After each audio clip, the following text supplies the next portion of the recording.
Robert Cowell fue un asesino en serie con un gran historial de terrores en la sociedad moderna americana en la década de los 70. Ted nació el 24 de noviembre de 1946 en Vermont. Era de una familia humilde y su mamá no lo quería por ser ella aún una jovencita, así que fue criado por sus abuelos, los cuales eran muy estrictos. Ellos eran tan religiosos que no querían que el mundo supiera que su hija había tenido un hijo fuera de matrimonio, así que le dijeron a todos que lo habían adoptado. Pese a la figura religiosa de su familia, su abuelo era un hombre violento, aficionado a la pornografía y al maltrato humano y animal, actitudes que no escondía ante los ojos de Ted. Esto, poco a poco llevaba a tener un entorno difícil para Ted, haciendo su infancia un tanto traumática. En 1950 se mudó junto con su madre a Washington, la cual un año más tarde contrajo matrimonio con John Bundy. Theodore Cowell sería adoptado por este y recibiría su apellido, y aunque hubo muchos intentos de acercamiento amable por parte de su padre adoptivo, no consiguió tener una buena vinculación afectiva. Ted Bundy empezó desde la infancia a manifestar una personalidad retraída e infantil con poco contacto social. Asimismo, empezó a mostrar síntomas de lo que hoy en día se consideraría un trastorno disocial, manifestando un comportamiento cruel y llegando a entretenerse capturando y descuartizando animales. Al pasar de los años, Bundy supo sobreponerse a su infancia, aparentemente, y llegó a ocupar un lugar de prestigio en la sociedad. Ted Bundy empezó a estudiar psicología, área en la que resultó ser un buen estudiante.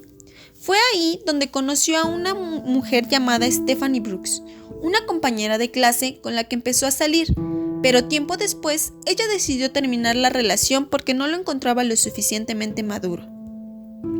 En ese lapso, Ted decidió dejar sus estudios y prefirió adentrarse al mundo laboral, pero era muy inestable en sus empleos. Más tarde, conoció a una chica llamada Elizabeth, con quien tuvo una larga relación de noviazgo. Ella tenía una hija de un matrimonio fallido, y Elizabeth creía que Ted había llegado en el momento preciso para sacarla de su inseguridad ante los hombres. Así que al poco tiempo, Ted se mudó a la casa de Elizabeth para crear ese entorno familiar que tanto esperaba. Tiempo después, Bundy terminaría por graduarse y en 1973 se inscribe en la Universidad de Washington para estudiar Derecho. Ted empieza a participar en el mundo de la política por el Partido Republicano y así vincularse a diferentes actividades comunitarias, llegando a ser voluntario en un servicio telefónico de ayuda a mujeres agredidas sexualmente. Sería durante 1974 cuando se empezarían a registrar sus primeros asesinatos confirmados. En enero de ese mismo año, aún en la universidad, Ted Bundy entraría en la habitación de una joven estudiante para posteriormente golpearla con una barra de hierro y violarla. A pesar de que sobrevivió, sufrió graves heridas y daños cerebrales permanentes. Llevaría a cabo el mismo procedimiento con otra jovencita a quien en este caso mataría y haría desaparecer el cadáver. Esta muerte daría inicio a una cadena de asesinatos en el que desaparecieron numerosas jóvenes estudiantes. El modus operandi de Bundy se basaba inicialmente en seguir y secuestrar a sus víctimas hasta su casa para allí estrangularlas. Sin embargo, con el tiempo y viendo que tenía facilidad para manipular debido a su carisma y a su aspecto físico atractivo para muchas mujeres, fue teniendo confianza y empezó a buscar víctimas durante el día, especialmente en campus universitarios o cerca de supermercados, siendo usual que simulara tener un brazo roto y así pedir ayuda para llevar cosas a su coche y ahí cometer sus horribles crímenes. Las víctimas eran a menudo violadas y descuartizadas. Sin embargo, el asesino le gustaba conservar partes de los cuerpos de la víctima, como la cabeza, simulando trofeos de sus horribles crímenes. No era raro que mantuviera relaciones con los cuerpos una vez muerta la víctima, así como la presencia de mordiscos por parte del asesino. Después de un desenfreno de Bundy, hizo que su figura como un buen ciudadano fuera tachada y fue detenido en varias ocasiones debido a su mala conducción. Durante el mes de noviembre del año de 1974, Bundy fingió ser un oficial de policía para acercarse a una mujer y hacerla subir a su coche. La joven accedió pensando que se dirigían a la comisaría, pero se encontró con que Bundy detuvo el coche e intentó esposarla. Afortunadamente, la joven consiguió zafarse antes de ser inmovilizada y huir, tras lo cual acudió a la policía. Ese hecho fue el que hizo que la policía empezara a tener sospechas de él. En 1975, un policía dio el alto al coche de Bundy y ahí encontraron en ese mismo coche material que le señalaría como el presunto asesino que llevaban tiempo buscando. Aunque Bundy fue arrestado y encarcelado a la espera de juicio, en 1976 daría inicio el primero de los juicios a los que sería sometido. En este caso, se le juzgaba por el secuestro de la joven que lo denunció, resultando en una condena de 15 años de prisión.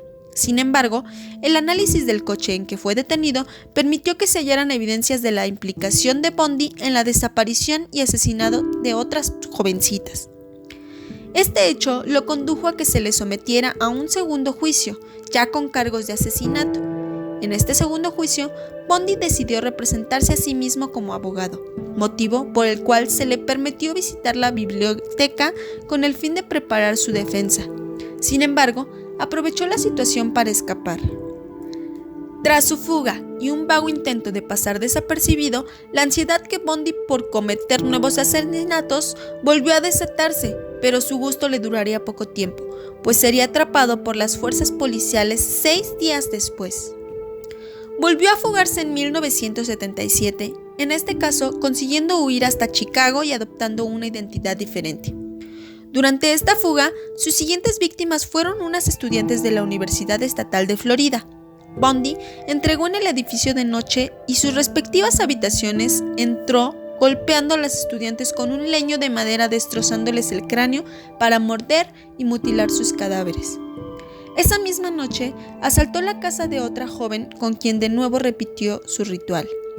Días más tarde, aún le quedarían más fuerzas para continuar con su carrera sangrienta con otra violación y asesinato a una niña de tan solo 12 años de edad. Finalmente, fue detenido en un hotel de Florida, después de que la matrícula de su coche fuera reconocida. Tras ser detenido esta última vez, sería juzgado el 25 de junio de 1979 por asesinato.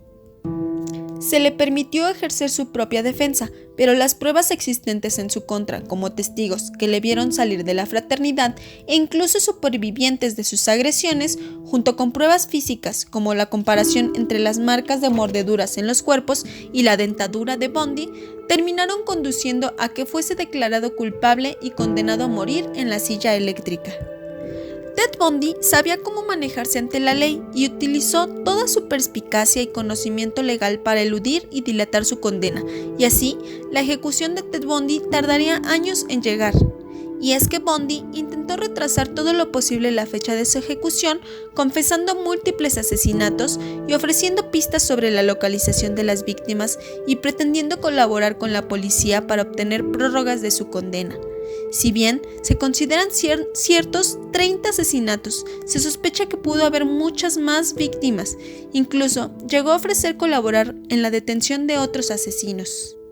A pesar de sus actos, Bundy recibió a menudo cartas de fans que decían amarle. Durante el mismo juicio, Ted Bundy contraería matrimonio con una de las numerosas fans que creían en su inocencia y con la que terminaría por tener una hija. Finalmente, fue ejecutado el 24 de enero de 1989. Si te gustó este video, dale like y suscríbete. Cada semana estaremos subiendo una historia nueva. Bye.